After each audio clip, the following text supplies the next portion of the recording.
Boa tarde, a paz do Senhor Jesus, aos meus amados amigos, irmãos. É mais um tempo preciosíssimo que nós temos para falar um pouco mais do nosso Deus, Ele que vive, Ele que reina para todos sempre. Amém? Quero orar neste momento para nós estarmos dando início ao nosso trabalho nessa escola dominical. Amém? Pai Santo, Pai querido, Pai amado, nós te agradecemos, ó Deus, por essa oportunidade que temos, ó Pai, de falar contigo nessa oportunidade da escola dominical. Queremos te pedir, ó Deus, que o Senhor esteja abrindo, Senhor Deus, a nossa mente, o nosso coração, transformando-nos para a honra e glória do teu poderoso nome. Faça com que nós venhamos crescer na tua graça, no teu conhecimento, que todo mal esteja caindo por terra, que nós venhamos ser uma bênção nas tuas mãos, em nome de Jesus. Amém. E amém. Amém? Glórias a Deus. Eu quero contigo nós estarmos aí louvando, engrandecendo, magnificando e exaltando o nome do nosso Deus, Ele que vive e reina para todo sempre. Amém?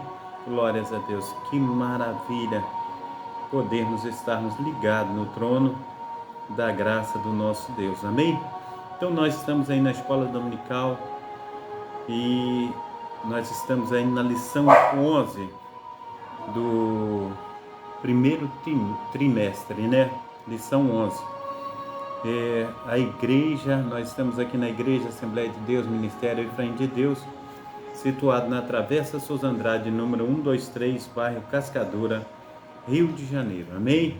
Glórias a Deus. O Senhor é bom todo o tempo. Eu sou o pastor Carlos Salles, pastor idealizador e também responsável por esse trabalho. Nós temos aí a imensa alegria de falar com o nosso Deus e convidá-lo a nós estarmos aí sendo uma bênção nas suas mãos. Amém?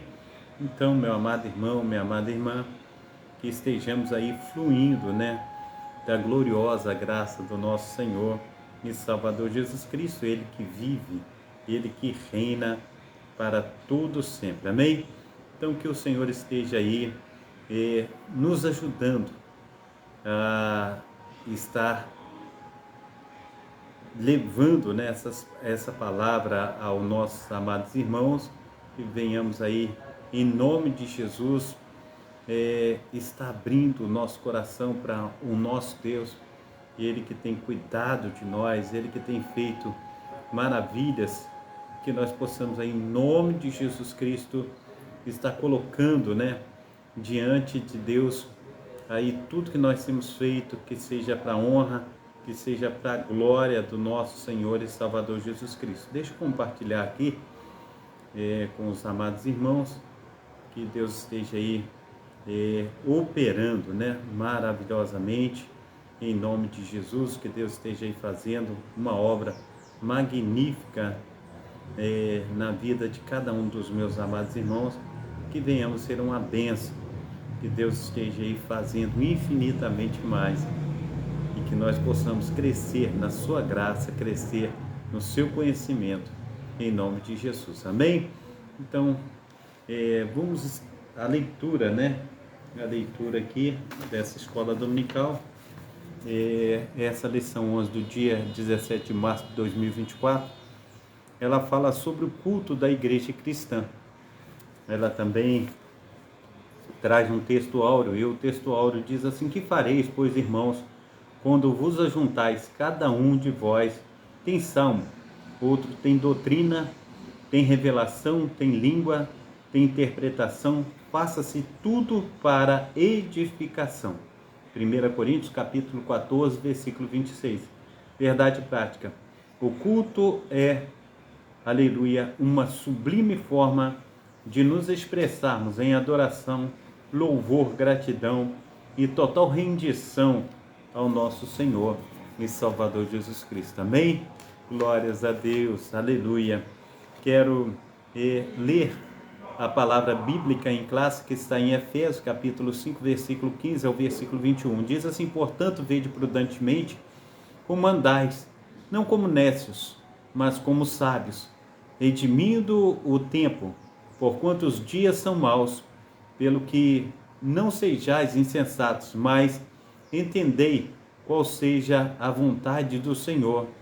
E não vos embriagueis com vinho, em que há contenda, mas enchei-vos do Espírito, falando entre vós com salmos, hinos e cânticos espirituais, cantando e salmodiando ao Senhor com os vossos corações, dando sempre graças por tudo ao nosso Deus e Pai, e em nome do nosso Senhor e Salvador Jesus Cristo, sujeitando-vos uns aos outros no temor do nosso Deus. Amém? Ah, Deus, como Tu é bom, como Tu é maravilhoso. Eu quero ir em introdução e compartilhar com meus amados irmãos. E diz assim, nessa lição vamos estudar o culto cristão sobre diferentes aspectos, pois precisamos conhecê-lo em sua natureza. Aqui veremos que o culto é santo e por isso deve ser solene. Assim também mostraremos que a glorificação de Deus e a edificação da igreja são os propósitos. Dando continuidade aqui, diz assim: sublimes do verdadeiro culto cristão. E por último mostraremos que tudo, ou melhor dizendo, todo culto também tem um ritual. No complexo da igreja cristã, destacaremos o papel da Bíblia e da adoração entusiástica na dinâmica pentecostal. A natureza do culto. O culto como serviço a Deus. Na Bíblia, o culto é mostrado como serviço, isto é, uma vida entregue e consagrada a Deus. Deuteronômio 6,13. Em um primeiro plano tem a ver com a atitude com a qual se cultua ao Altíssimo e em um segundo plano com a forma como se cultua. O culto, portanto, expressa uma combinação de obediência à palavra de Deus e a forma ritual como essa adoração acontece. O livro de Atos dos Apóstolos, por exemplo, mostra a adoração no contexto do culto cristão. Atos capítulo 3, versículo 1 ao versículo 4.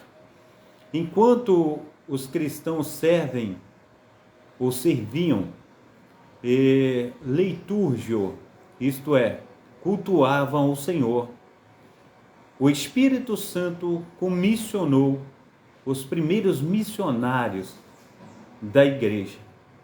O culto deve ser solene.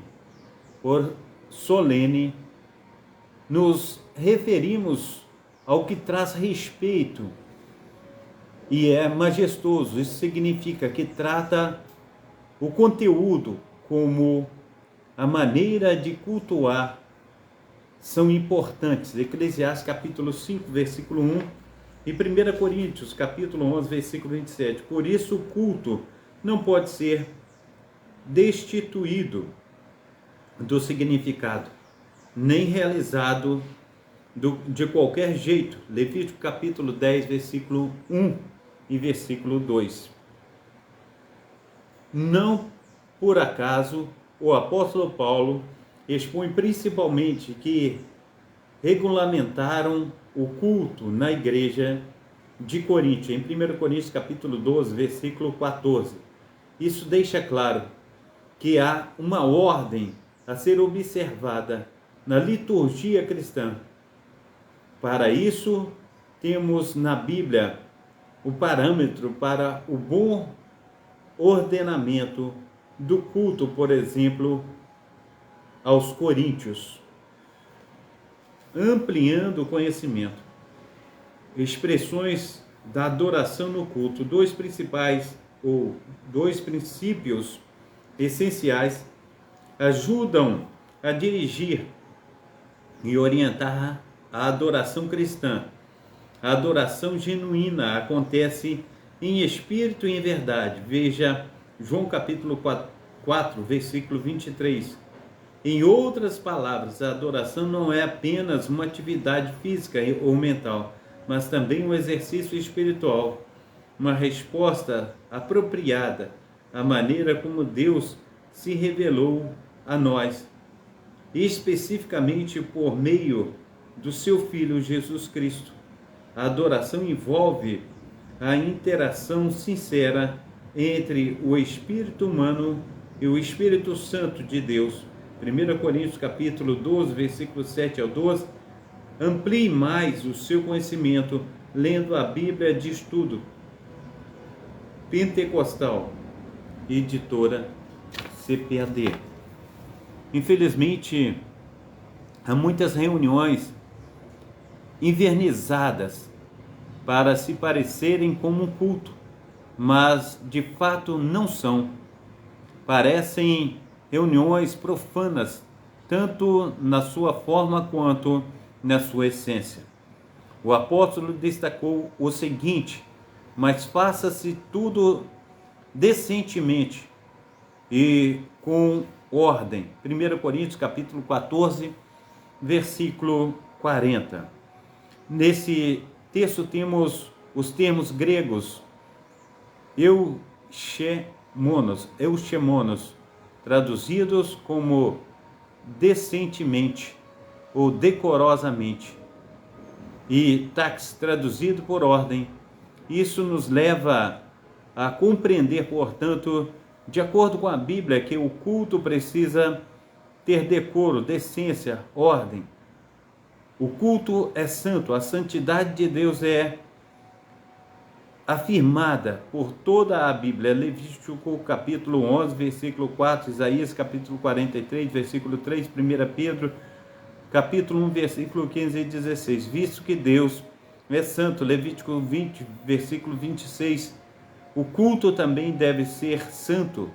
Dessa forma, nada que fosse profano deveria fazer parte do culto e da vida de quem o praticava no Antigo Testamento. Efésios capítulo 4, ou melhor dizendo, 44, versículo 9. Amós 5, versículo 21 e 27. Isaías capítulo 1, versículo 13. Assim, o limite entre o santo e o profano poderia ser mantido. Ezequiel capítulo 20, versículo 26, 44, 23. Por outro lado, o Novo Testamento também põe em destaque o viver cristão na oferta do culto, isto é, de uma vida a serviço de Deus. Romanos 15, versículo 5.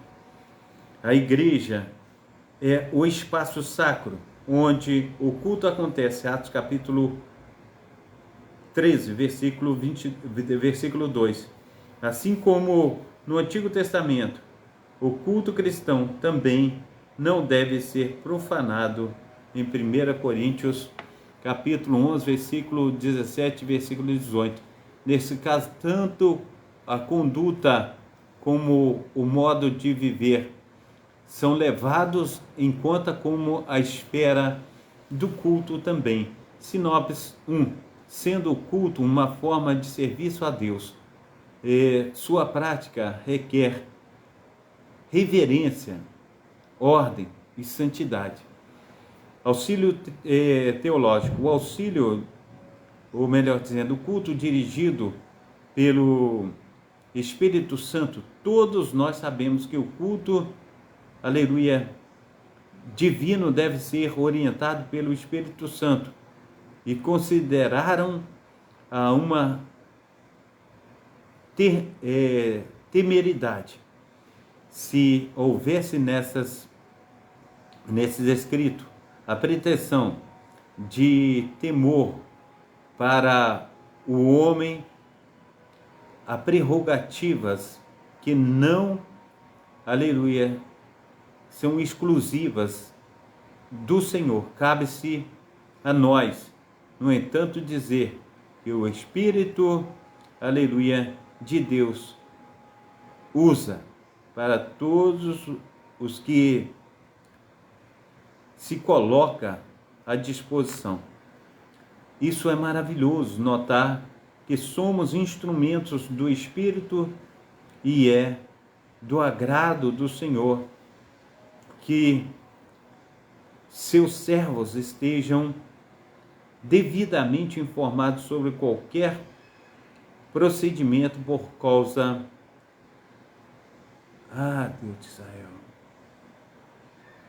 Qualquer procedimento nas atividades, a cada um tem sido conferidas.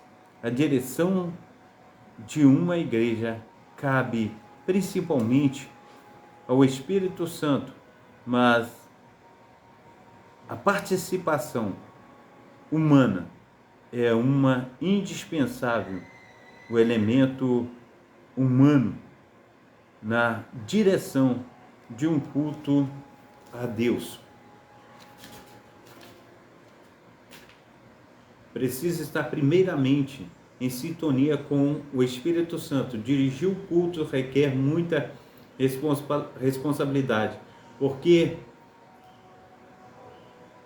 neste ato se está trabalhando com maneira primeira do céu, alimento do povo de Deus, amém? Alimento do céu, que distribui com os famintos espirituais.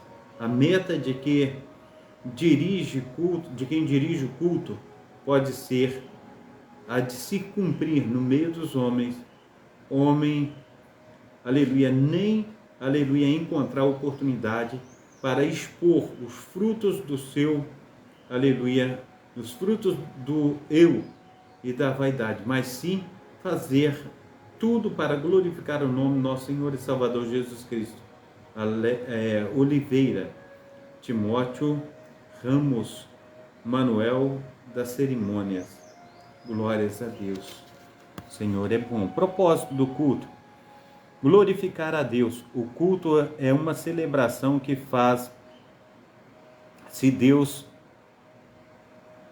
O culto é uma celebração que se faz a Deus. Celebramos a grandeza de Deus e seus poderosos feitos. Assim, o culto é uma celebração pelo que Deus é e pelo que o culto, é sempre cristocêntrico, nunca antropocêntrico. Cristo é a esfera ou lugar onde deve acontecer o verdadeiro culto. João capítulo 2, versículo 18 ao 22, Marcos capítulo 14, versículo 58, ele é o único mediador entre Deus e os homens.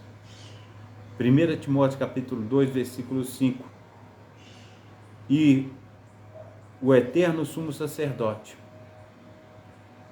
Glórias a Deus.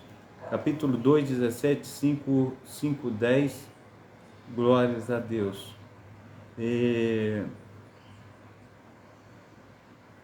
Passando aqui para um outro texto, ele fala: quando não se cultua a Deus. Ele está dizendo assim, de que fato há cultos que não cultuam a Deus. Paulo censurou os coríntios, afirmando que quando vos ajuntais num lugar, não é para comer ou a ceia do Senhor. 1 Coríntios capítulo 11, versículo 20, diz assim: era como se dissesse: o que vocês estão celebrando não é a ceia, mas era um culto, o que eles estavam fazendo. A paz do Senhor Jesus, a minha missionária Cíntia, Deus te abençoe, Deus te proteja, Deus te guarde, amém? Então, não daquela maneira, infelizmente, há muitas reuniões invernizadas para se parecerem com um culto, mas de fato não são. Parecem reuniões profanas, tanto na forma quanto na sua essência não buscam glorificar a Deus. Amém? A paz do Senhor Jesus. Também os demais irmãos que estão nos acompanhando nas outras plataformas, Deus esteja aí abençoando. Amém? Edificar a igreja. Um dos propósitos principais do culto é trazer edificação à igreja. Assim, na esfera do culto, tudo deve buscar a edificação. Em 1 Coríntios capítulo 14, versículo 26, diz assim, o verbo grego oiko, domel, traduzido como edificar, ocorre 40 vezes no Novo Testamento, enquanto o substantivo oikodome, traduzido como edificação, ocorre 18 vezes.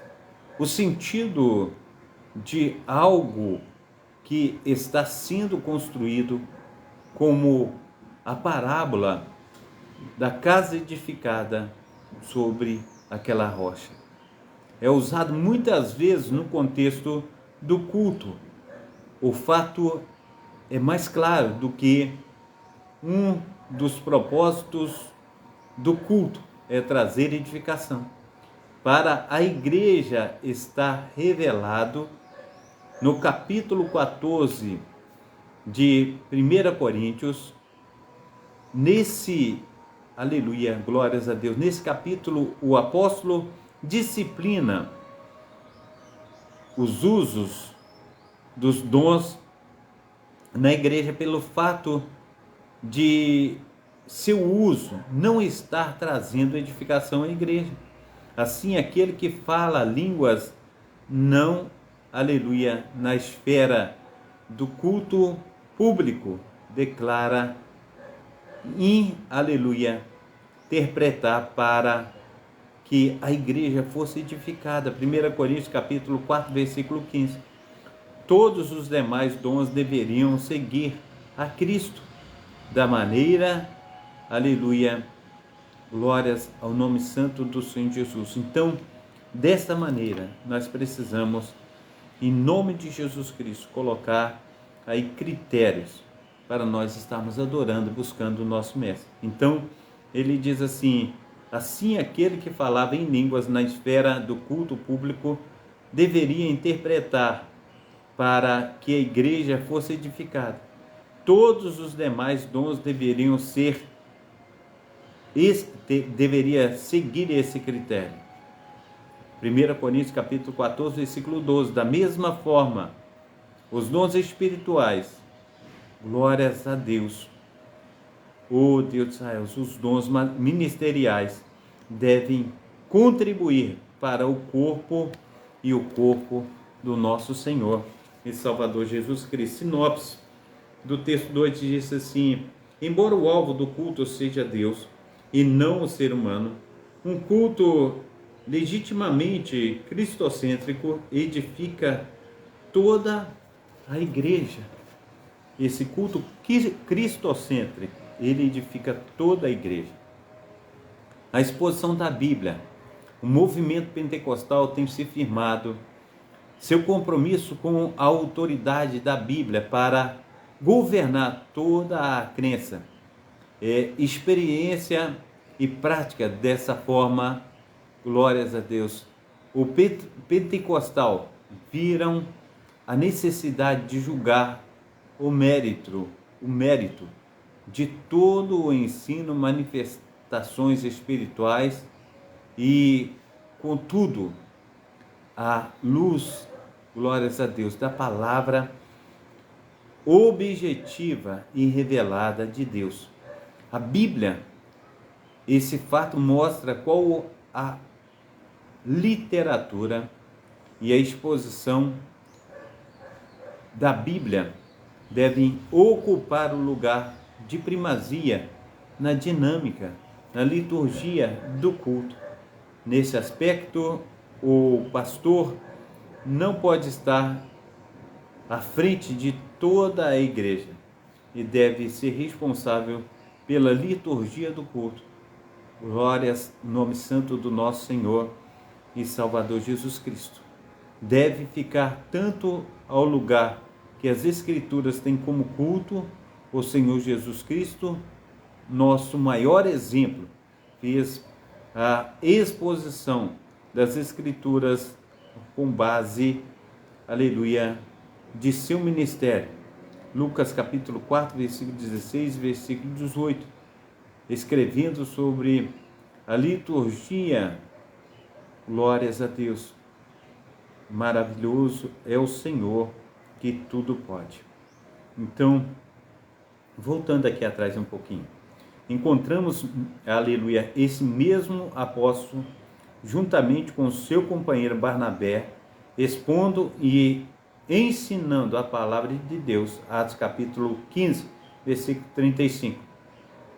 Da mesma maneira, o apóstolo ficou em Corinto durante muito tempo, expondo as Escrituras, Atos capítulo 18, versículo 11. A adoração entusiásticas. A adoração aparece em primeiro lugar na liturgia sugerida pelo apóstolo Paulo à igreja de Coríntios, em 1 Coríntios capítulo 14, versículo 26. A palavra salmo, usada nesse texto, traduz o grego psalmon e é uma referência ao inário usado pelos primeiros cristãos. E é possível que o apóstolo esteja se referindo aos Salmos de Davi. Não há dúvida, glórias a Deus, não há dúvida que a adoração da igreja primitiva era entusiasmada. Isso porque Paulo se refere ao cristão cheio do Espírito que se reunia para adorar e para magnificar e exaltar o nome do nosso Senhor e Salvador Jesus Cristo. Amém? Então, o lugar da adoração no culto pentecostal. Um grande teólogo pentecostal, William W. Menzies, destaca o lugar que a adoração tem entre os pentecostais.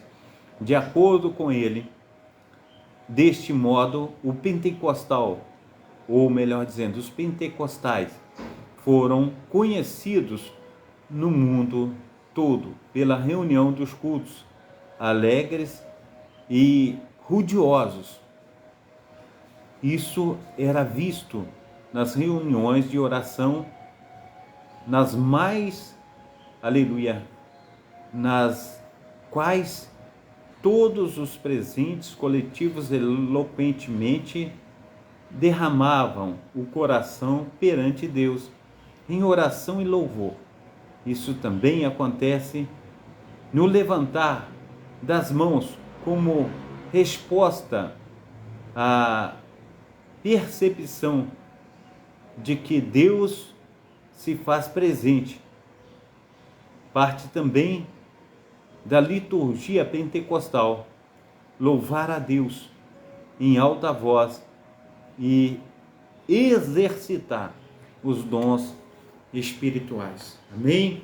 Sinopse 3. O culto pentecostal segue modelo de liturgia neotestamentária como expressão valorosa de adoração e primazia do ensino da palavra de Deus. Auxílio doutrinário. Os elementos do culto, havia diversos elementos na adoração no Novo Testamento, do Antigo Testamento, como oração, sacrifício, oferta, louvor e cântico, fazia parte da liturgia judaica. Nas sinagogas do primeiro século depois de Cristo, a oração antífona do Shama, houve a confissão da fé dos judeus, a lei, a leitura bíblica e a exortação. Nossa liturgia é simples, é pentecostal, conforme o modelo do Novo Testamento, que fareis, pois, irmãos, quando vos ajuntais, cada um de vós tem salmo, outros doutrina, tem revelação, tem língua, tem interpretação, faça-se tudo para a edificação. Ela consiste em oração, louvor, liturgia bíblica, exposição das escrituras sagradas, o testemunho, contribuição financeira, ou seja, ofertas e dízimos. Entendemos que a adoração está incompleta na falta de pelo menos um desses elementos, exceto as circunstâncias elas forem desfavoráveis ou contrárias. Glórias a Deus. Conclusão. A conclusão diz assim: nessa lição vimos os princípios que devem reger um culto cristão. O culto não pode ser de qualquer forma, pois ele tem princípios, normas para seguir. Como Deus é um Deus da ordem, então o culto que se presta, ele é também, aleluia, ele também tem de ser ordenado. Contudo, ordenado não significa frio e sem vida. O culto deve ser um momento, glórias a Deus, da orientação e alegria, de dinamização pelo Espírito Santo de Deus. Então, nós precisamos colocar o nosso coração em Deus. Eu quero revisar o conteúdo com vocês aqui. Como a Bíblia mostra o culto a Deus. Na Bíblia, o culto a Deus é mostrado como um serviço, isto é, uma vida entregue e consagrada ao nosso Deus. De acordo com a Bíblia, o que o culto cristão precisa ter. De acordo com a Bíblia, o culto precisa ter, aleluia, decoro, decência e ordem. Glórias no nome santo do nosso Senhor e Salvador Jesus Cristo. Aleluia. 3. Quando o culto perde o sentido. O culto perde o sentido quando Deus não fala, Deus não celebra e Deus não é celebrado. Se Ele não é glorificado, não tem culto. Além de glorificar a Deus, e o outro propósito do culto, de acordo com a lição. Um dos propósitos principais do culto é trazer o Deus de Israel. Maravilhoso Deus que tudo pode. Então, lendo aqui outra vez o 3, quando que o culto perde o sentido? O culto perde o sentido quando Deus não é celebrado, se Ele não é glorificado. 4. Além de glorificar a Deus, qual é o outro propósito do culto de acordo com a lição? Um dos propósitos principais do culto é trazer edificação à igreja. Assim, na esfera do culto, deve ter, aleluia, busca e edificação. 1 Coríntios capítulo 2, 1 Coríntios capítulo 14, versículo 26. Qual o compromisso o movimento pentecostal tem firmado? O movimento pentecostal tem firmado o seu compromisso com a autorização, aleluia, ou melhor dizendo, com a autoridade da Bíblia para o governo, toda a crença e experiência e prática. Amém? Glórias a Deus. Pai Santo, Pai querido, Pai amado, obrigado a Deus por essa lição, obrigado pela vida dos meus amados irmãos, obrigado, Senhor Deus, por nos estar ajudando, ó Pai, a romper em fé, que a cada dia, que a cada instante o Senhor venha, Senhor Deus, em nome de Jesus Cristo, ó Pai, participar, Senhor Deus, da tua casa, participar, Senhor Deus, de toda a palavra, Pai, que aqui for lançada, em nome de Jesus. Amém? Glórias a Deus. O Senhor é bom. Todo tempo Deus é bom. Amém? Glórias a Deus. Aleluia. Muito obrigado aos meus amados irmãos, principalmente aí minha amada irmã Cíntia. Deus te abençoe, Deus te proteja. Também Ana Lima, Deus te abençoe, Deus te proteja. Leide, Deus te abençoe, Deus te proteja. Que Deus esteja abençoando os nossos amados irmãos aí que têm estado conosco nessa tarde. Que Deus esteja aí revelando a ti que você seja uma bênção nas mãos do nosso Senhor e Salvador Jesus Cristo. Amém? Receba a bênção apostólica, que o grande amor de Deus Pai, que as ricas consolações do Espírito Santo, que a graça de nosso Senhor e Salvador Jesus Cristo esteja sobre todos vós, que esperam ansiosamente a vinda do Messias, e todos digam amém e amém. Amém? Quero convidar vocês, nós estaremos em festividade dia 29, 30 e 31 agora de março. Você é o meu convidado especial, Travessa Souza Andrade, número 123, bairro Cascadura, Rio de Janeiro, aqui na Igreja Assembleia de Deus, Ministério Efraim de Deus, e nós estaremos aí cultuando, colocando os nossos corações em Deus. Amém? Então Deus abençoe a você, Deus abençoe a cada um de vocês. Daqui a pouquinho nós estaremos de volta com a leitura da Bíblia. Amém? Nós estaremos lendo as Sagradas Escrituras, crendo que vai ser uma bênção em nome de Jesus. Amém? Fica na paz. Um abração do pastor Carlos aí. Fica com Deus.